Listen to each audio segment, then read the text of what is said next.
So in Raja Yoga, the essence of what yoga teaches boils down to this single fact.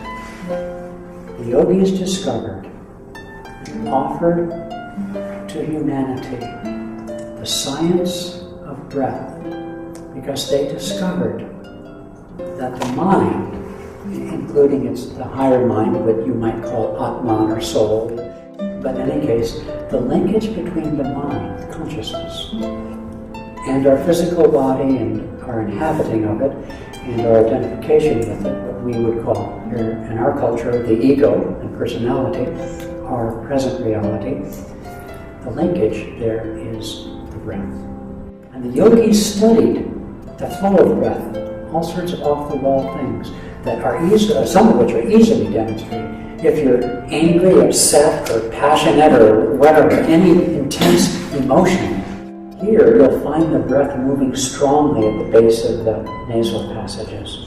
By contrast, for example, a coffee taster, a wine taster, a gourmand, if you watch what they do, they try to get the taste higher up, because literally, coming up the nostrils, this represents intensity, like the limbic system, the reptile brain, lower, right?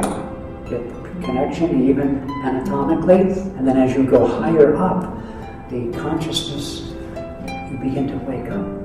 If you lived only here, if your breath was so calm, we breathe about 18 breaths a minute. I think a tortoise does, 50 breaths, and they live to 150 years old or something.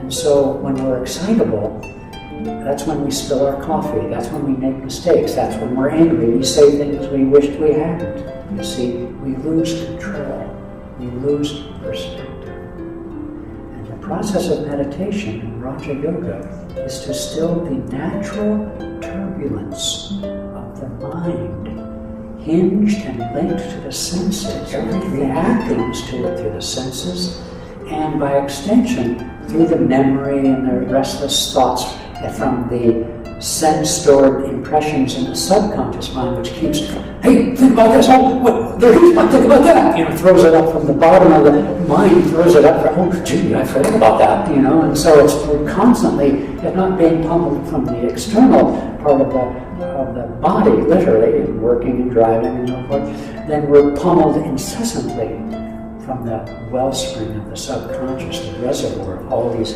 sense impressions and so forth from the past. And so the purpose of working with the breath is that the breath instantly reflects the patterns of consciousness, the brain waves that scientists have studied. And so if you could calm, using the breath, which we can see, feel, it's obvious to it with a little bit of reflection and practice. We can bring the breath under our control. And as we do that, the brain waves begin to shift. Okay? And what happens is, as we say in metaphysics, our consciousness expands, mind expanding. Well, those are just terms. We become more aware. If you walk into a room, walk down the street or whatever, and you're very calm and happy and present, you will observe things that if you're upset or angry, you couldn't possibly. Your mind is whirling, and why did she say that, and so forth. And when people live like that, they become unhealthy. They go up and down with flus and colds and all sorts of chronic diseases and so forth, because, as we know, as we're beginning to learn more and more, the connection between how we think and how we feel. And so Raja Yoga has for its essential technique and purpose, working with the breath and the body, learning to relax the body through yoga postures and various other things. Good diet, vegetarian diet is typical because a vegetarian diet is lighter, foods that are lighter, more easily absorbed, less heavy, and so forth, that draw the mind down and the brain into the limbic system, fight or flight, and so forth. Red meat, and so there's lots of supportive things.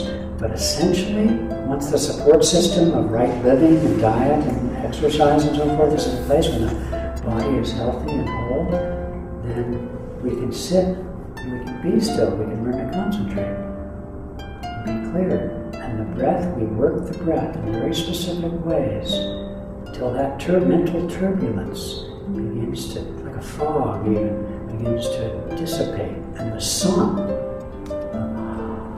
of wakefulness and awareness begins to shine. From heaven's glory, who can pass the challenge